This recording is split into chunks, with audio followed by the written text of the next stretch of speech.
Kesedihan melanda pasangan suami istri Hadi Supeno dan Susila Andriani sesaat rumahnya terletak di Jalan Insinyur Sutami, Kelurahan Waikubak, Sukabumi, Bandar Lampung, dirusak oleh sekelompok orang tak dikenal pada siang hari. Kalau total kerugian kira-kira berapa, Pak? Di atas 60. Di atas 60 juta ya. Para pelaku yang diduga berjumlah 9 orang itu merusak atap, dinding, dan perabotan di dalam rumah korban. Menurut Supeno, perusakan rumahnya ini diduga terkait buntut sengketa lahan. Pada bulan lalu, Supeno mengaku sempat didatangi oleh orang tak dikenal yang memintanya pindah karena orang itu mengklaim sebagai pemilik lahan. Korban pun tidak menuruti kemauan tamu yang tak dikenalnya itu karena tidak bisa menunjukkan bukti kepemilikan lahan yang ia tinggali. Supeno sendiri mengakui bahwa lahan yang ia dirikan rumah bukan miliknya dan diketahuinya adalah milik Badan Pertanahan Nasional atau BPN. Supeno mengaku akan pindah dan membongkar rumahnya sendiri jika lahan tersebut akan dipergunakan oleh pemerintah. Dia bilang gini, Bapak karena bandel tempo hari udah tak kasih tahu, bahkan tak ganti rugi, Bapak nggak mau. Bukan nggak mau, karena nggak jelas beritanya kan. Oh begitu. Ya kan? Kalau jelas aku maulah. Dari mana? PO misalnya nih, mana surat perintahnya nih? Nggak usah diganti seperak budak, aku berangkat. Iya. Kan gitu. Saat perusakan berlangsung, korban dan keluarganya sedang tidak ada di rumah. Kasus perusakan rumah ini sudah dilaporkan ke Polda Lampung. Arsadi Saputra melaporkan dari Bandar Lampung.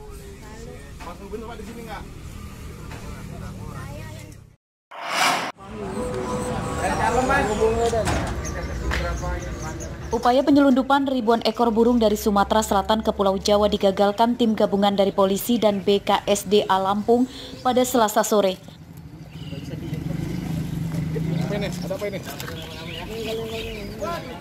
Truk yang mengangkut ribuan burung ini ditangkap saat melintas di Jalan Tol Trans Sumatera Sidomulyo, Lampung Selatan.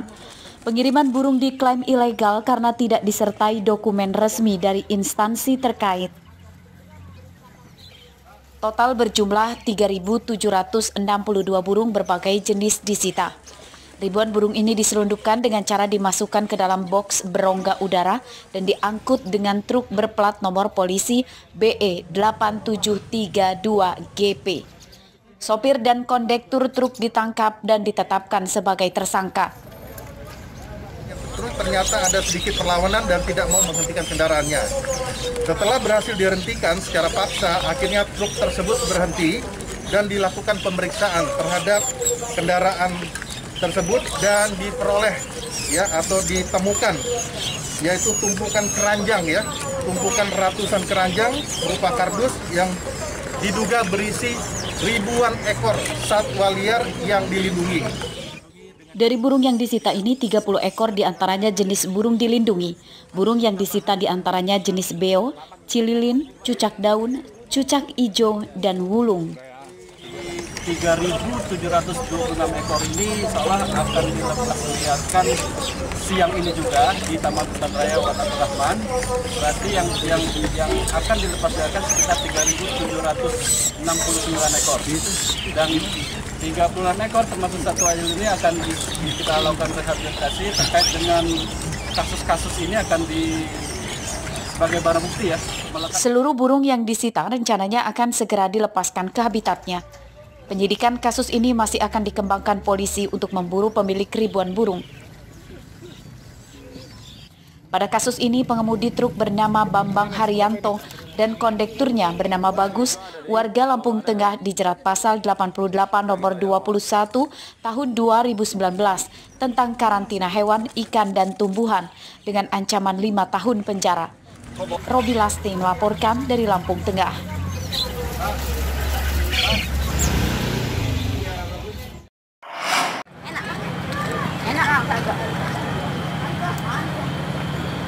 Tidak ada ampun lagi bagi masyarakat yang melanggar protokol kesehatan, seperti yang dilakukan tim Satgas Penanganan COVID-19 Pringsewu yang membubarkan acara hajatan warga di Desa Bumi Ayu, Kecamatan Pringsewu pada Selasa siang. Protokes dan melanggar tidak pernah ada izinnya. Siap. Tim Satgas COVID-19 yang membubarkan hajatan ini terdiri dari personil gabungan tentara, polisi, dan Pol PP. Hajatan pada acara pesta resepsi pernikahan ini diklaim petugas tidak menerapkan protokol kesehatan yang ketat. Seperti tidak adanya pemeriksaan suhu tubuh, memakai masker, dan tidak menjaga jarak. Selain membubarkan acara hajatan, tim Satgas juga menyita peralatan hiburan musik organ tunggal yang dilarang dalam suasana pandemi seperti saat ini. Acara hajatan itu juga diketahui tidak memiliki izin dari pihak Satgas, polisi, maupun pemerintah desa setempat. Tegas untuk menghimbau setiap ada warga kami mau mengadakan hajatan, saya tekankan bahwasannya untuk hiburan yang sifatnya mengundang massa, saya tegas untuk tidak melakukan kegiatan tersebut. Ataupun mungkin sekedar sebagai salon kecil yang itu pun tidak menggunakan bidauan penyanyi, paling sekedar musik-musik melalui HP saja. Ketegasan tim Satgas itu akan terus dilakukan. Pasalnya angka COVID-19 di Lampung terus meningkat dan masih mencemaskan. Bahkan Bupati di kabupaten ini, Sujadi Sadat pun kini masih dirawat di ruang isolasi karena terpapar COVID-19. Kantor Bupati Pringsewu pun kini tutup sementara. Andri Kurniawan melaporkan dari Pringsewu.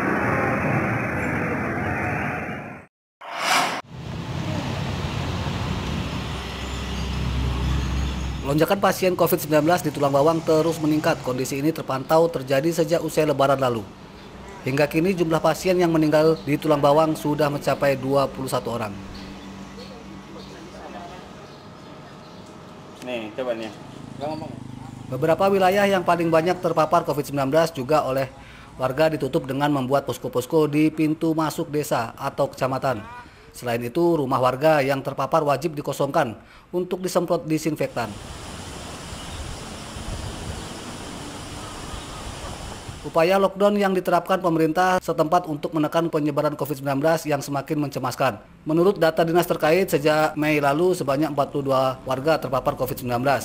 Mereka semua sudah menjalani isolasi di Rumah Sakit Umum Daerah Menggala. Yang saat ini sedang menjalani isolasi sejumlah 5 orang. Kemudian yang meninggal terkonfirmasi COVID sebanyak 5 orang, kemudian meninggal dengan status probable sebanyak 13 orang.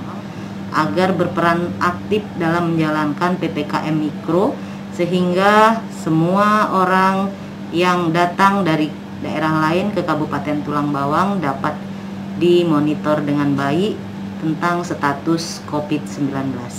Pihak Dinas Kesehatan berharap masyarakat bisa benar-benar menerapkan protokol kesehatan untuk mencegah penularan COVID-19.